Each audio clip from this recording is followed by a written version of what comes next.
Hello, everyone. My name is Gus. Hi, I'm Woody. Today we have a suggestion by one of our members, which nice. was great to see. So you can make suggestions for us to react to videos at divetalk.com. Go check out the website and maybe pick up some merch on the way. We have some cool stuff, which is always cool when we see people. Last week I was at a cruise, by the way.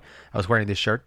And somebody started telling me how much they love the channel and that the guys are super knowledgeable. And he recommended me to tune in and check it out. That's hilarious. So the guy had no idea that I. That's so funny. So shout out to Drew, the guy who pointed me out and recommended me to watch Dive Talk. I'll start. And did eventually you understand that you? Yeah. No, eventually I was like, that's so good. So it was hilarious. But anyway, so this video was recommended by one of our members and is from a channel that we have reacted to in the past, Mr. Deify? I don't know. Okay, I remember. Let's check it out. Some friends decided they would take the next step in their cave diving journey and attempt to enter the uncharted sections of Radium Spring Cave to map it. I don't know. They wanted to make a name for themselves, and although they didn't have the experience or training to handle this dangerous expedition, they attempted it anyway. It's always the case. Your discretion is advised. Right? Not the right training? What happens? Murray Anderson heard about Radium Springs Cave through a friend he met in a caving group. This cave has many passages that no one has seen, which intrigued Murray. It is rumored that an unmapped section is just past a cavern deep in the cave. This uncharted part of the cave is said to be the most beautiful underground cavern in the world. No one has ever been past this room because of the obstacles along the way. That's a strong statement, isn't it? So how do they know it's the most beautiful one in the world if nobody has ever been? It's said to be the most beautiful, but based on what objective data is it the most beautiful? Most crystal? Most colors? Most rocks? I don't understand that comment. That's AI. I mean, it would be like saying that those Doritos that you didn't eat are the tastiest in the world. That's not a thing. You've never not eaten Doritos that you saw. It's one of the tastiest things in the world. Is a Dorito. But there's not uneaten Doritos by you. No, I've never had that happen. Exactly. Danger of the operation. This fascinated Murray, and his friends said it was a constant topic of conversation he initiated within their group. Back in the day. Tight passages must be carefully navigated, and perfect air management must be used to maneuver compressed, sharp tunnels.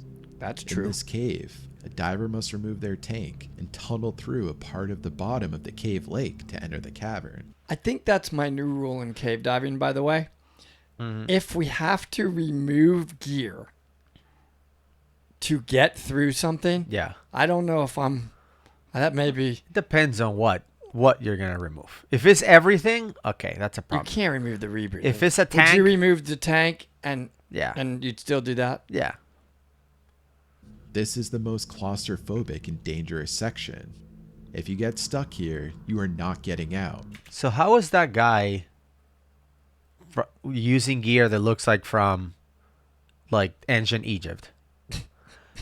But they had a GoPro. Well, you must angle your body while inhaling to compress your lungs and hope you squeeze through. Okay. Just past this is the unmapped section. If you make it this far, despite the extreme risks, so the story goes, you are now in the most beautiful cavern in the world. By the time Murray Anderson was in his late 20s, he was already an experienced U.S. Navy SEAL with more than 200 hours of dive experience. Which, by the way, does not matter. I just want to tell everybody, the fact that he's a Navy SEAL with 200 hours of incredible dive experience means nothing when you go into cave diving. Yeah. It doesn't help you one bit. I just want to be... What does that have to do with anything? Yeah. That's nice, but you'll die in a cave. And when he wasn't working for the government, he spent much of his free time exploring underwater cave complexes in and around Georgia. Oh. However, all that disappeared when he and his friend Donald entered the Radium Springs cave system in 1995. Murray and his friend broke virtually every cave diving rule on this expedition. Central Florida. The divers exceeded their training and certification requirements for this planned journey. They did not run a continuous guideline from the surface of the cave. Robert had only one light source and did not follow the standard cave diving rule of thirds for air management. So all five rules are violated. In this case, a local cave diving instructor noted that the rule of thirds is not considered conservative enough for this cave because of its complexity. Radium Springs is located in southwest Georgia, Oh. approximately 12 miles or 20 kilometers east of Albany, Georgia, in the United States. Really? It was initially called Blue Springs. but Dude, the name looks was great. changed in 1925 when Can we- radium was can we first dive? detected in the clear blue water. We got now radium know in that it. radium exposure can cause a can't number be of worse than serious health those caves in problems like Cozumel that we anemia, know. cataracts, Wait, and cancer. listen. Extended exposure can even cause death. Wait, I missed it because you were. Talking Is it here. saying because of the fact that it has this deadly thing called radium, we can't cave dive there anymore? Is that what they said? Did anybody hear it? Because he was talking. These people have never been to those Cozumel holes that we got into. That has That's everything. Literally everything. Radium is the least of my Radium. concerns. They would look at radium and be like, please, radium. Those Cozumel ones, every form of sewage known to man. Yeah. By the way, same guy who discovered radium, discovered plutonium. Another fun fact from Thanks. last week. Radium to extend life to 100 years. Oh, dude. You can live like at least 3 more years. That's So awesome. Why am I We not should- in there? Maybe it'll fix my back. I mean, Right? it's possible. I'll come out of there running. Right? I don't know. Thought to cure All right. common ailments like psoriasis, asthma, and rheumatoid And arthritis. back problems. Because of what happened in this story, the cave complex beneath Radium Springs is no longer open to the public. Oh, man. But experienced divers occasionally explore it for scientific and geological purposes. That sounds like we're us. known Underwater for diving that. is inherently dangerous, even under ideal conditions, but cave diving is even more dangerous. Why? Nearly all divers account for and contend with equipment malfunctions and nitrogen narcosis.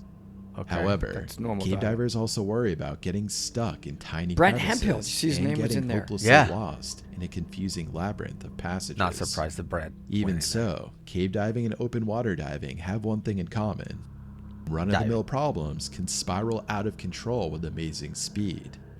As situations go from bad to worse in a matter of seconds, even the most experienced divers can panic That's and make Little poor River. decisions that can ultimately lead That's to not their Radium deaths. Springs. You are right. Most of us can't imagine anything more terrifying than strapping on bulky underwater breathing gear and venturing into a dark, mysterious, and downright intimidating cave filled with sediment-laden water. No, most of us are very excited about that sitting here on this channel right now. So I don't. Exactly. So dark you can't see a foot in front of you. Yes. Even called a so, cave. recreational diving has existed for ages, but it didn't gain traction in the United States until the 1950s. But back then, the diving gear and training are far from what they are today. There's no doubt that Murray's U.S. Navy training was decent, but most of his work was open water diving. It's a rebreather. in a way. Nonetheless, he was one of the most experienced and respected divers in the diving Oh club my. because many of the other members were weekend warriors What with is little this? or no formal training, they so do. they kind of all looked up to him. We're nothing. The club's amateur We're such divers wimps. always jumped at the opportunity to get into the water with Murray. And you complain if your BC weight pockets just aren't perfect. Look at what they're doing. Badass people. Well, it's a Look, little- no BCD. little- No BCD. I'm a little tricky to get my integrated weights in. I'm having a bad day. Two Look at them. Two tanks on the back with straps. No BCD. No gauges. No nothing. Nothing. Not complaining. Not a Home word. Depot Smile. PVC Happy as can be. for the snorkel. A snorkel that's 8 feet long. No problem. Yeah, exactly. Because he knew a lot more than them, and he could teach them what he knew. Murray had been thinking about diving Radium Springs for some time, and when he pitched the idea to a fellow club member, Donald Garu, he was more than eager to join Murray. By mid-1955, Murray and Donald were both experienced cave divers who had been in some pretty hairy situations over the years. As Okay. such, they were definitely aware of the risks associated with their pastime of choice. They Georgia, took right in the safety Mediterranean seriously, Sea. We know. but We for all know them, that. the danger was part of the allure. The That's fact funny, isn't was it? that Murray and Donald were how'd adrenaline we junkies jump long over to the- before the term was ever Jump coined. over to Greece? They What are we also doing? enjoyed camaraderie and the thrill they got from exploring caves that few people, or perhaps anyone, had ever entered. Decades later, divers and geologists determined that Radium Springs Cave Complex was 1,500 feet or 475 meters Okay, long. hold on one second. Hold on one second. What is this?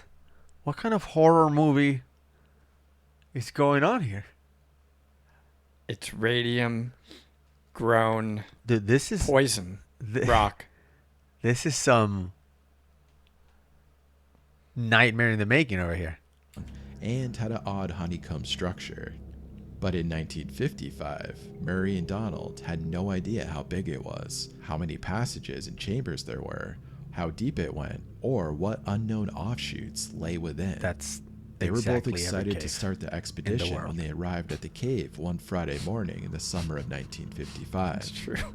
Murray and Donald were looking forward to a deep and uncharted dive, but they also wanted to explore and map as much of the cave as possible. And to make the most of their limited time underwater, they decided they'd split up shortly after entering the cave. This would allow them to cover far more ground than they'd be able to if they stayed together. That said, it was definitely risky from a safety standpoint because they wouldn't be able to help one another if something went wrong. You can cover even more ground if you don't come out. You just keep going in until you run out of air. You can get pretty far. Murray and Donald began preparing their gear and suiting up shortly after arriving. However, it's worth noting that their equipment was far heavier and bulkier than diving gear is today. High-quality commercial diving equipment wasn't available back then. To save as much of their hard-earned money as possible, many divers like Murray made their own gear and oxygen tanks using parts from discarded equipment and odds and ends they could find at local hardware stores. Rip them apart. It was nearly noon by the time Murray and Donald waded out from the shore into the blue water. With their Then, GoPros. when they got about chest deep, they inserted their regulators into their mouths, dipped below the surface, and began the short descent to the partially concealed 3-foot cave opening at the bottom of the spring. Before entering the cave, they decided not to anchor a safety line at the entrance. At least in theory, the line would lead them to the exit if they got lost or had a critical equipment failure. I'm not gonna lie, I'm in Safety the mood to lines cave are dive a especially little bit. important when divers are exploring cave looks systems awesome. they're not familiar with. And this is particularly true in sediment-filled caves where visibility can drop to nearly zero in the blink of an eye. Not used to seeing a back Then, mount Murray like and that. Donald slipped through the narrow entrance and into the cave. While their eyes adjusted to the darkness, they slowly moved their homemade flashlights from side to side to see which direction the main passage led. Man, I hate At all that these point, they also filler noticed words that the for cave no floor reason. was covered in a AI. thick layer of sediment. To avoid agitating it and dispersing it into the water, they knew they had to keep their movements to an absolute minimum and swim as close to the top of the main passage as possible. in order to not They drown. also had to be they careful breathe of their air. fins and kick them out instead of water. sideways and not up and down. Because humans This is can't breathe especially water. hard to do in a tight, restricting cave passage. As they slipped under a massive rock overhang and entered the main passage, the last bits of natural light quickly disappeared behind them. That's cave The diving. dive was pretty fun for them and uneventful early on, and then they swam deeper and deeper into the cave. The water was remarkably clear, and their flashlights were providing more than enough light for them to easily navigate through the passages. Okay. Murray and Donald came across a number of side chutes that radiated outward from the main passage. They peered into a few of them, but it was impossible to tell how long they were and where exactly they led, and if they were even passable. By then, they'd only been in the water about 30 minutes. But when they were just 200 feet or 60 meters into the cave, Donald decided that he'd seen enough and he wanted to get out. He was just starting to panic in there, and something felt very off. I feel like He wasn't that's sure what it subliminally was, but he on a knew that if he MasterCard kept going commercial. in deeper, Doesn't it things feel would like have that? gotten very bad. He and Murray just kind of motioned at each other under the water. Donald told Murray that he was going to go back, and indicated that Murray should really come back with him. Yeah. However, Should. Murray wasn't ready to call it a day because he hadn't explored that much or done anything particularly challenging. Can you imagine if I just he said felt no? that I mean, a big rule of cave diving is, hey, Gus, and we write no questions asked. Tech okay. diving, yeah. And I'm just like, nah. You'll be like, what? What do you mean no? I'm like, no. he didn't do We what he don't do came that. there to do, so he was going to continue on. He probably also wondered why Donald was so ready to pack it up so quickly into the dive. They planned on splitting up and mapping portions of the cave that had never been explored. Okay. And Cool. even without Donald, that's exactly what Murray intended to do. Using hand gestures and Has he done facial one frog expressions, kick yet in this Murray video? made it clear What that is- he wasn't that's ready what to I'm stop. like. What is going on here? Donald wasn't taking no for Because an he has answer good and trim. tried his best I know, to but persuade look, I'm just Murray saying, to look at the come with him. kicks. And with that, he If gave you Murray see a the frog thumbs kick, up as a to matter of tell fact, him he point was it out out. of One. there. Just one. Then Bingo, yell Donald bingo. turned 180 degrees and swam back to the cave entrance, leaving his friend We all frog alone kicked in not the to silt it out darkness. in a cave. At that point, the water was still Okay, so relatively clear. clearly because this very is little GoPro sediment footage had from been another dive, agitated. which means that He divers had are no still way of going in there. knowing So it, why can we But as soon as he go was out diving of there? sight, Could be the Murray radium entered thing, a I'm narrow thinking. side chute off the main passage. A few minutes Yet later, another joy Donald exited the ruined cave, by swam to bureaucracy. shore, and began climbing out of his cumbersome gear. Meanwhile, Murray was venturing deeper and deeper into the cave system. Oh boy. Now, he was in near total darkness. The What? light from his homemade flashlight was beginning to dim. Oh, that's a But problem. the cave entrance was just a few hundred feet behind him, so he didn't think he had anything to worry about.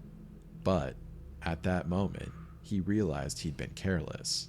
He'd been so intent on what he was doing that he inadvertently agitated much of the sediment resting on the cave floor. Because he only flutter Now, kicks. much of it had become dispersed into the water, and the visibility in the tiny passage dropped to nearly zero in a matter of seconds.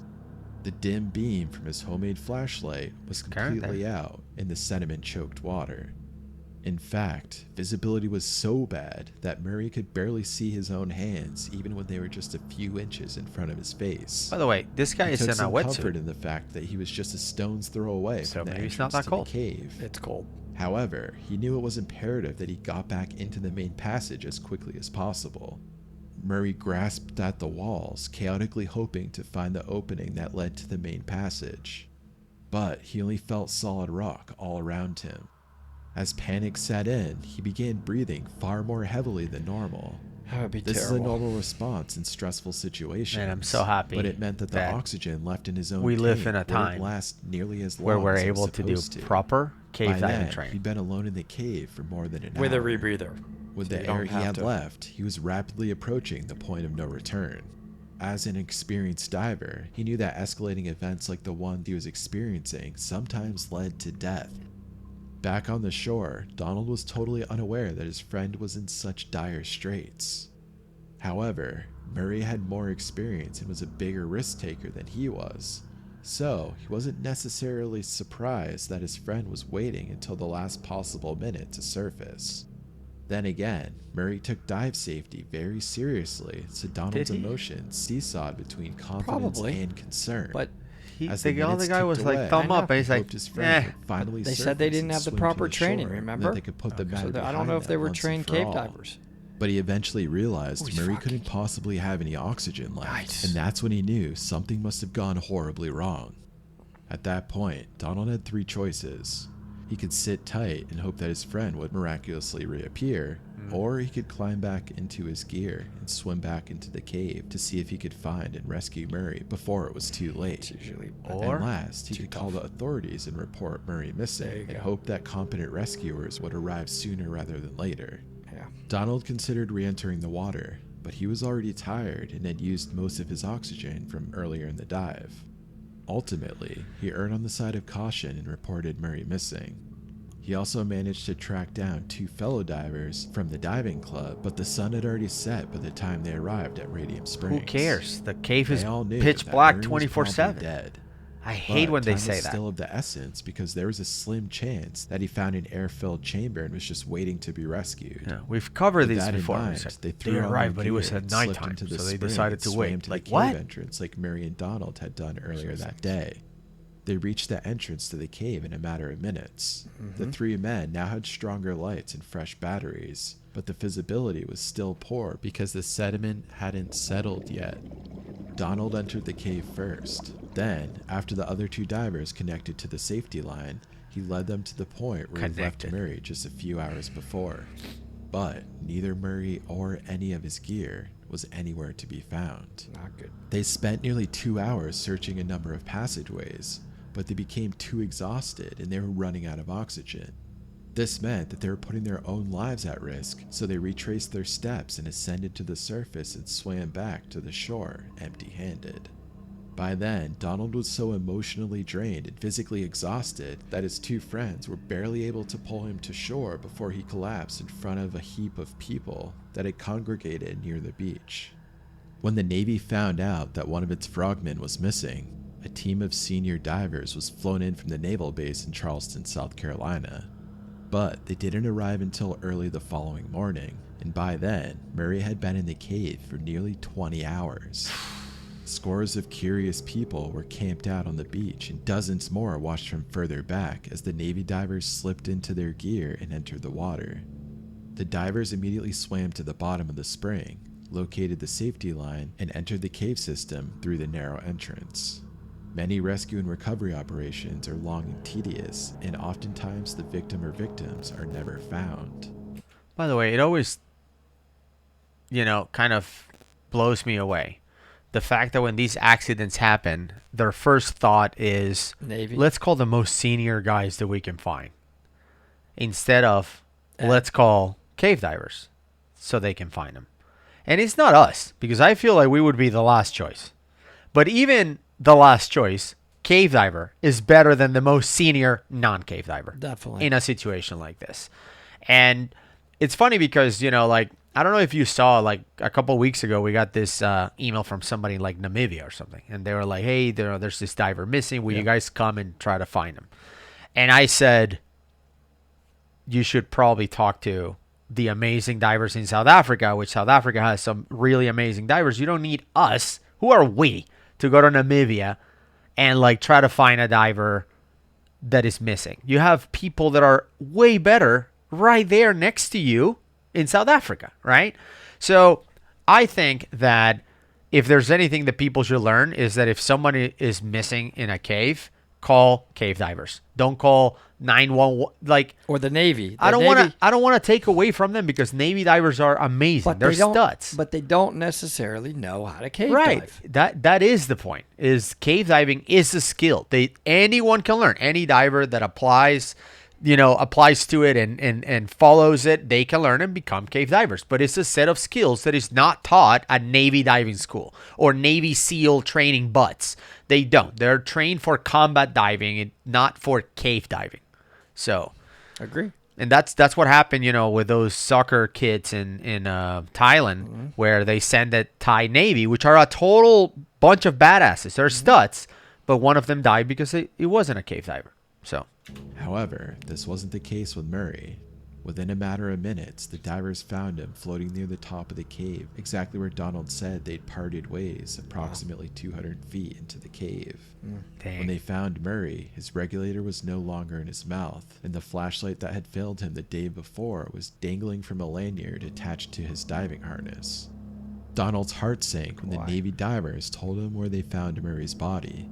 They knew that he and two club member divers who searched for him the previous day must have swam right under him. Yeah. However, they weren't able to see him because the water clarity was so poor. Sadly, Donald also realized that Murray must have been dead at that point, because his oxygen would have run out hours before. What made the whole thing even more tragic was the number of careless and altogether avoidable errors that contributed to Murray's untimely death. For sure. First, he and Donald didn't begin their dive until noon. This probably didn't seem like a big deal at the time because they only planned on exploring in the cave for an hour or two. But when things went south and precious minutes began ticking away, the first rescuers weren't able to begin with their search until after the sun had gone down. Needless to say, this made things even more difficult and treacherous than they would have been otherwise. Another fatal mistake was that Murray stayed behind when Donald exited the cave. Yep, Cave diving is hazardous enough when two or more divers stick together, but the danger increases exponentially when a diver sets out on his or her own. Yeah, I agree. And last, Murray may have sealed his own fate when he didn't use the safety line to go down into the cave. For sure. This was a particularly egregious error in judgment because he wasn't familiar with the cave's layout. At least officially, Murray Anderson was one of the first known cave diving fatalities in the United States. But if there's a bright spot to this tragedy, it's that his death led to a number of changes that may have saved more than a few lives over the following years. Namely, that divers shouldn't dive alone, that they should have at least 2 flashlights with them at all times. 3. And that they should stay fastened to the safety line whenever possible. Well, not fastened, and that but they should manage their own oxygen reserves in accordance with the rule of thirds, or use a system that's even more conservative than that.